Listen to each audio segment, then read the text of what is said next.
പയ്യന്നൂർ എന്ന് പറയുന്നത് CPM-ന്റെ കോട്ടയാണ്. പൊന്നാപുരം കോട്ട എന്നൊക്കെ പറഞ്ഞാൽ അത് ചെറുതാണ്. അതിനേക്കാളൊക്കെ വലിയ കോട്ടയാണ്. അവിടുത്തെ അസംബ്ലി മണ്ഡലത്തിൽ മത്സരിക്കുന്ന സ്ഥാനാർത്ഥി, CPM സ്ഥാനാർത്ഥിക്കെതിരായി മത്സരിക്കുന്നവർക്ക് മിക്കവാറും കെട്ടിവെച്ച കാശ് കിട്ടാറില്ല. അത്രയും വലിയ തോതിൽ പാർട്ടി വളർന്നൊരു സ്ഥലമാണ്. കേരളത്തിൻ്റെ തന്നെ വിപ്ലവ എന്താ പറയുക ഭൂപടത്തിൽ ഏറ്റവും കൃത്യമായി സ്ഥാനം നിർണയിച്ച, അത് കമ്മ്യൂണിസ്റ്റ് പാർട്ടി മാത്രമല്ല, അതിനുമുമ്പ് കോൺഗ്രസും, പയ്യന്നൂർ ഗാന്ധിയൻ കോൺഗ്രസും, അതിനുശേഷം കോൺഗ്രസ് സോഷ്യലിസ്റ്റ് പാർട്ടിയും കമ്മ്യൂണിസ്റ്റ് പാർട്ടിയും അതിശക്തമായി വേരുറപ്പിച്ചു വളർന്ന ഒരു സ്ഥലം. അവിടെയാണ് ഏറ്റവും വലിയൊരു പുഴുക്കുത്ത് CPM-നകത്ത് വന്നത്. അതെന്താ? പയ്യന്നൂർ ജില്ലാ സെക്രട്ടറി, അല്ലെങ്കിൽ ഇപ്പോൾ ജില്ലാ സെക്രട്ടേറിയറ്റ് മെമ്പറും ഇപ്പോൾ പയ്യന്നൂർ MLA-യുമായ T. മധുസൂദനെതിരെ അതിശക്തമായ ഒരു ആരോപണം അവിടെ ഉയർന്നു വന്നിരിക്കുന്നു.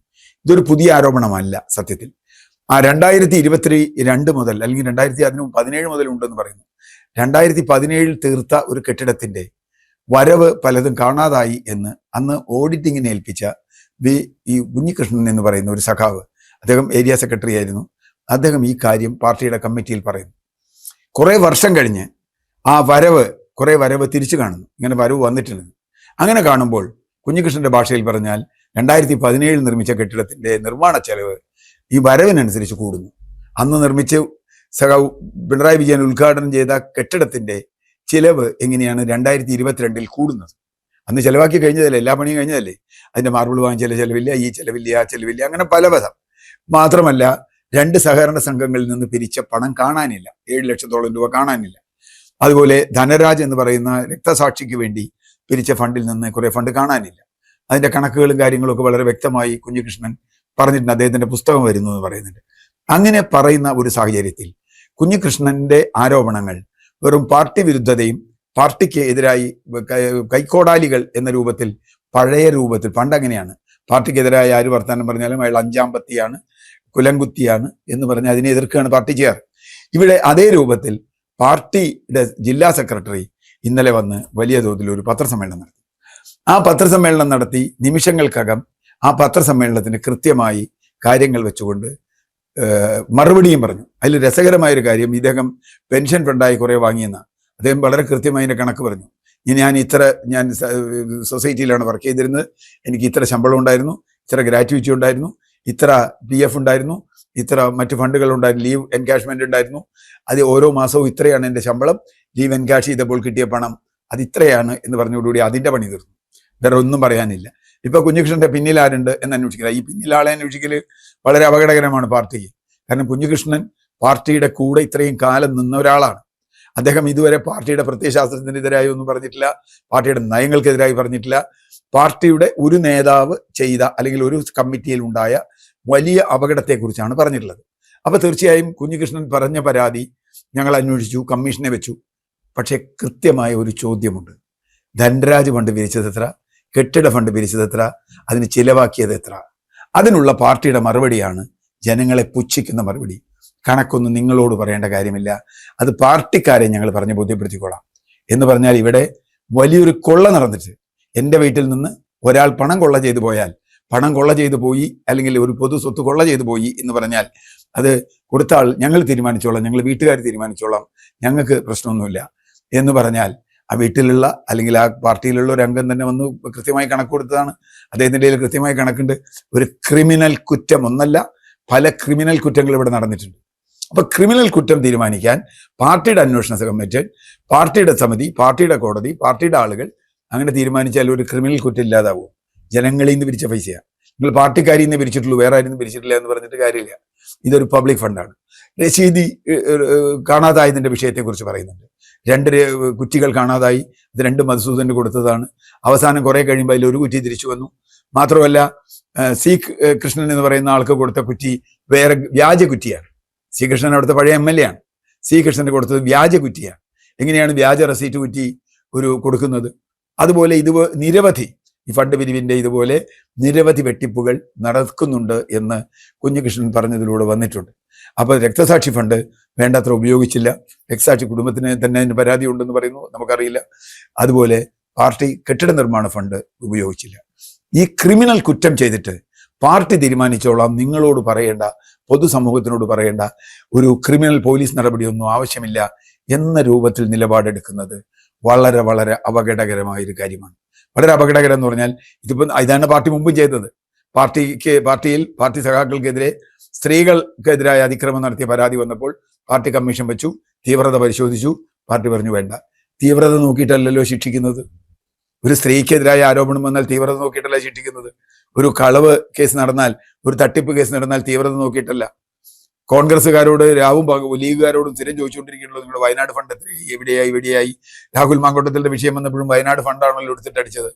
ഇപ്പോൾ എവിടെയുണ്ട് ആ ഫണ്ട്? കോൺഗ്രസ്സുകാർ കാണിക്കേണ്ടതാണ്, എല്ലാവരും കാണിക്കേണ്ടതാണ് പാർട്ടി ഫണ്ടുകൾ. പക്ഷെ ഇവിടെ മറ്റൊരു ഇരട്ടത്താപ്പ് കൂടി പറയേണ്ടതുണ്ട്. കുഞ്ഞികൃഷ്ണനെ പുറത്താക്കുന്നു. ചോദ്യം ചോദിച്ച കുട്ടിയെ ക്ലാസ്സിൽ നിന്ന് പുറത്താക്കിയാലും ചോദ്യം അവിടെ നിൽക്കും എന്ന് വിജയൻ മാഷ് പറഞ്ഞത് ഓർക്കുക. കുഞ്ഞികൃഷ്ണൻ ഉന്നയിച്ച കാര്യം പാർട്ടിക്ക് അകത്തായാലും പുറത്തായാലും ഇപ്പൊ അതൊരു വലിയ വിഷയമായി. അതൊരു കാര്യം അവിടെ നിൽക്കട്ടെ. രണ്ടാമത്തെ വിഷയം,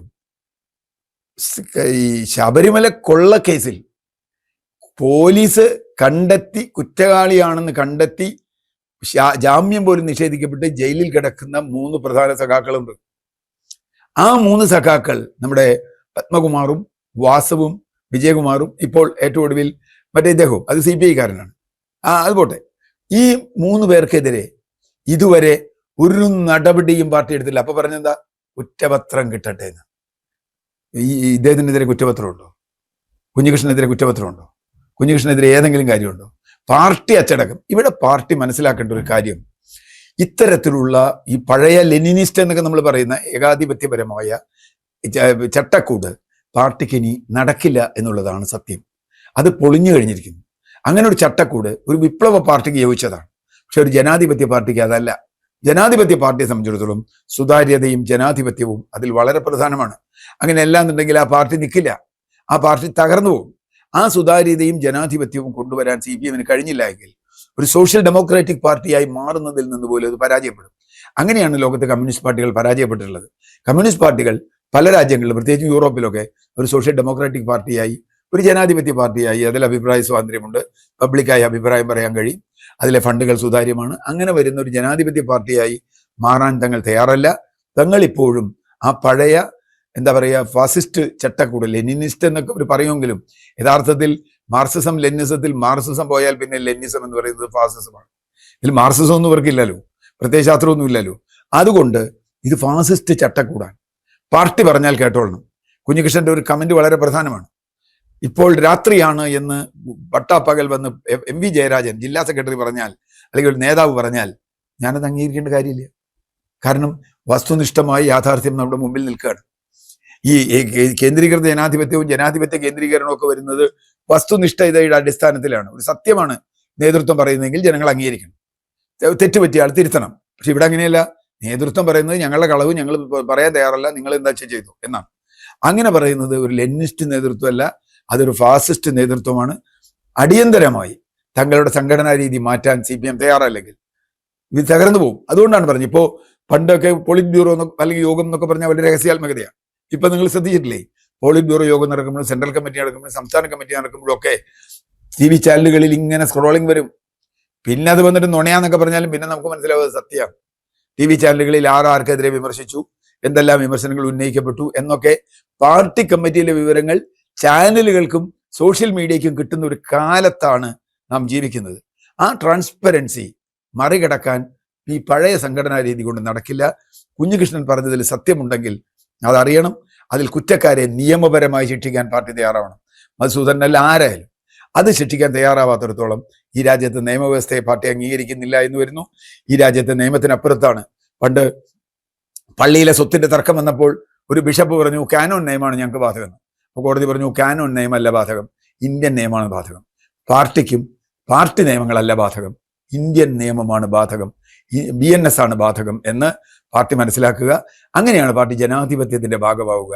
ജനാധിപത്യത്തിന്റെ ഭാഗമായില്ലെങ്കിൽ ഇത് സ്വയം തകർന്ന് നശിച്ചു പോകാനാണ് സാധ്യത.